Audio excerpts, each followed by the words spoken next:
AMG scams, what to watch out for.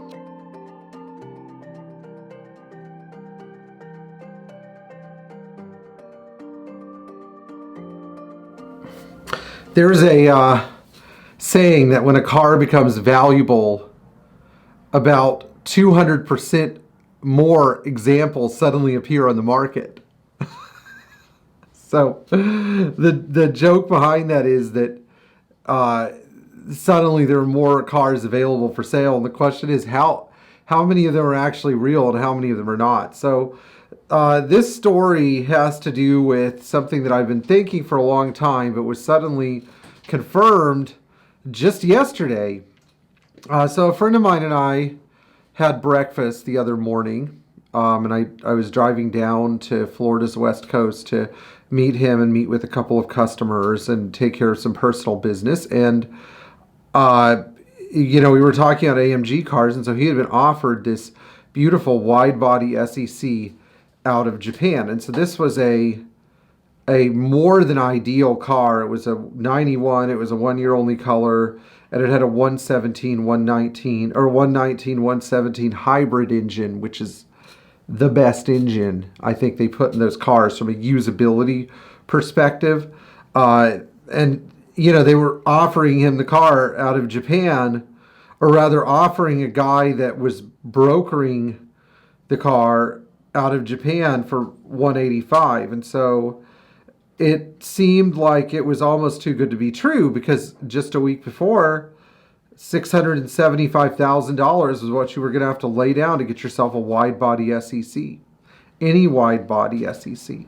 Doesn't matter if it had an AMG 4-cam engine or a 119 engine in it with all the right bells and whistles. It was going over $600,000. So I looked at the car and I said, man, this looks really good. And in the back of my mind, I kept saying, I wonder if it's too good to be true. Well, unfortunately, there's some truth to the idea of something like that being too good to be true, because 185 is like just in the cusp where you're like, man, I could see that being a great deal, but at the same time, is it almost too good of a deal? And meanwhile, if you're a scammer, you're like, this is just enough to rope in the right sucker. Where somebody's like, who has the money, is going to say, oh, I'm going to lay everything down on the line. Well, I don't look at a car, an ad, first off, and say, am I being scammed? It's more like you enter the market with a healthy degree of skepticism and figure out what checks and balances you need to keep from getting scammed in the first place. So you can't handle the pursuit of these cars sort of on an ad by ad basis. You have to watch out for all of the red flags. And so the most basic kind of scam with these things is a phishing scam, where they use a valuable piece of anything, automobile or watch or something that's advertised for a slightly below market price, to just collect email addresses. And phishing scams are, a dime a dozen on Craigslist or even Facebook Marketplace. But then when you run into these high-profile wire fraud scams, there are a whole other set of red flags. So first of all, is the person who's selling the car located out of the country? If that's a yes, then there's another problem that you need to watch out for as well. And that is the person you're dealing with who they say they are? Because a lot of the time they'll pretend to be a dealer, they'll pretend to work for an auction house or a garage, when really they're just like a scammer in Russia who's like, oh, I have figured out how to extract many thousands of dollars from American. And the third thing you have to watch out for is this car been offered somewhere else? And that can be resolved if you're, not as tech savvy as, say, somebody who's like in their 20s. You could still run a Google image search. And I think the Google image search may have been, I didn't run one on this car because I didn't have images of it, but I was shown images of it. I think if I had been asked to seriously investigate it, I would have said, let's do a Google image search on this thing, because the Google image search does not lie.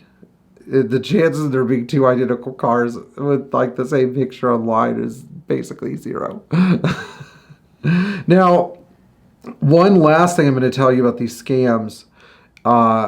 Before I get into it, I'd like to ask you guys to like, share, and subscribe. And if you've enjoyed this channel a lot, tell some of your friends who are into classic Mercedes about it as well, because I'm convinced that, there's some information on this channel you're not going to get anywhere. And that's really what it is. It's not like we keep rehashing the same information over and over and over and over and over again. And there's some really, there are some channels out there that I don't know how they get the views they do. Like, I don't understand how Doug DeMuro gets the views he does. Like, his channel's not that interesting. I don't understand how Exotic Car Play Place gets the views that guy does. Like, he's just a strange Russian guy with greasy hair. Just my opinion. But he's like a kind of a not the kind of guy that I think would know that much about cars. He just has a weird YouTube channel that people sort of watch when they're bored. But I think there's a lot of interesting information here. So, the more subscribers I get, the more motivated I get to do that. Now, let's go into number 4. And number 4 is one of those things that I think is really, sometimes difficult to detect. The question you have to ask yourself is this car being sold multiple times to multiple individuals? And that's where it doesn't hurt to go on boards like the 500E board or your favorite Facebook group that's dedicated to the cars and say, hey, has anybody heard anything or seen anything about this car? And the chances are, like, if you're trying to buy a car that's $200,000, $300,000, $400,000, there aren't a bunch of guys that are going to be competing with you, okay? Like, the guys that are going to be competing with you, they're not going to be talking to you. They're not going to have time to go on a Facebook group. But I think it helps. You don't say, oh, I'm trying to buy this car. You just need to say, hey, has anybody seen or heard anything about this car? Because chances are these cars, or these images of these cars rather, will get circulated every few months when the scammer tries to re-scam over and over again. So chances are a scammer's not going to strike once. They're going to strike multiple times, multiple places, and you just have to uncover their paper trail. And when a car comes up for sale and goes away, and then comes up for sale and goes away, but it never seems to sell, and the pictures are always the same, and you happen to uncover this, and you could almost be assured that something really weird is going on.